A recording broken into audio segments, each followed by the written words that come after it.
আজ জাতিসংঘের সাধারণ পরিষদের ৮০তম অধিবেশনের দ্বিতীয় দিন অতিবাহিত হচ্ছে।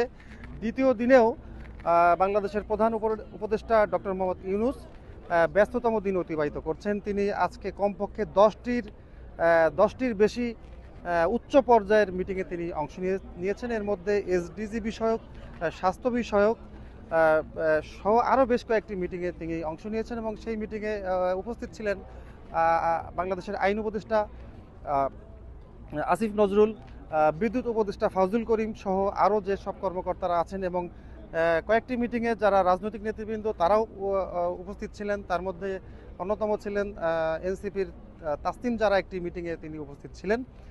এসব মিটিংগুলোতে মূলত যেসব বিষয়ে প্রধান উপদেষ্টা কথা বলছেন, অন্যান্য যারা আছেন তাদের সাথে যে কি তিনি গত এক বছরে এই বিষয়গুলো নিয়ে কাজ করেছেন, এই বিষয়গুলোর উন্নয়নে, স্বাস্থ্য, শিক্ষা এসব বিষয় উন্নয়নে তার সরকার যে কাজগুলো করেছে সেগুলো তাদের সাথে শেয়ার করছেন এবং অপরপক্ষ থেকেও বিভিন্ন ধরনের পরামর্শ দেওয়া হচ্ছে যে এগুলোর উন্নয়নে কি করা যেতে পারে সেগুলো তিনি শুনছেন।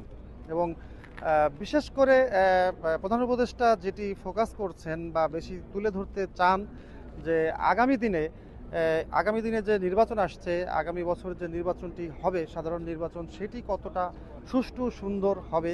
তিনি গতকালকে বলেছেন ইতিমধ্যে যে আগামী নির্বাচন হবে বাংলাদেশের গণতন্ত্রের ভিত্তি যদি করতে হয় তাহলে সেই নির্বাচনটিকে যতটা সফল সুন্দর করতে হয় এবং সেটি করার জন্য যা করার প্রয়োজন উনি তাই করছেন এবং সেটি করবেন, সেটি তিনি বিশ্ব নেতাদের বলার চেষ্টা করছেন। এ পর্যন্ত তিনি যতগুলো উচ্চ পর্যায়ে যে আলোচনাগুলো হয়েছে বিভিন্ন সংস্থার সাথে, একই কথাই কিন্তু তিনি বারবার বলছেন। তার যে আকাঙ্ক্ষা, তার সরকারের যে করণীয়, সেটি তিনি বারবার তুলে ধরছেন।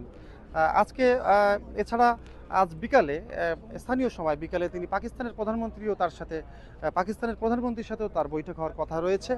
এছাড়া আগামী ২৬ তারিখ স্থানীয় সময় শুক্রবার, স্থানীয় সময় দুপুরের পরে তিনি বাংলায় ভাষণ দেবেন। বাংলাদেশের সরকার প্রধান হিসেবে যে সাধারণ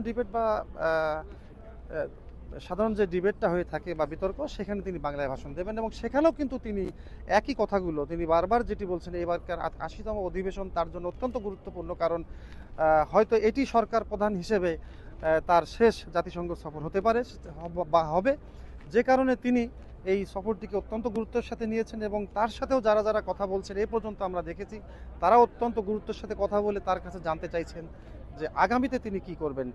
গতকাল একটি প্রেস সচিব আমাদেরকে জানিয়েছেন যে একটি দেশের রাষ্ট্রপ্রধান তাকে জানতে চেয়েছেন যে আগামী নির্বাচনের পরে তিনি কি করবেন। তিনি বলেছেন যে উনি আগের পেশায় ফিরে যাবেন, ওনার যেটি ভালো লাগে সেটি উনি করবেন, যে কাজটি উনি করতেন, কিন্তু উনি আবারও সেই আগের মতন আগে অতীতে তিনি যে কাজগুলো করেছেন সেগুলোই করবেন।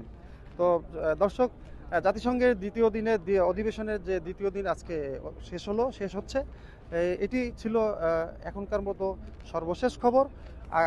আগামীকাল আবারও প্রধান উপদেষ্টা সকাল ৯টা থেকে বিকাল ৫টা পর্যন্ত বিভিন্ন প্রোগ্রামে তিনি অংশ নিয়ে থাকেন এবং আগামী ২৭ তারিখে একটি বড় প্রোগ্রাম অনুষ্ঠিত হবে এনআরবি কানেক্ট নামে, অর্থাৎ স্থানীয় যে প্রবাসী আছে, যুক্তরাষ্ট্রের যেসব প্রবাসী আছে তাদেরকে নিয়ে একটি বিশেষ অনুষ্ঠান হবে ২৭ তারিখে, একটি সংবর্ধনাও হবে, সেটিতেও সেখানে উপস্থিত থাকবেন। সেই পর্যন্ত আপনারা ভালো থাকুন। জাতিসংঘের সাধারণ পরিষদের ৮০তম অধিবেশনের সব শেষ খবর জানতে স্টার নিউজের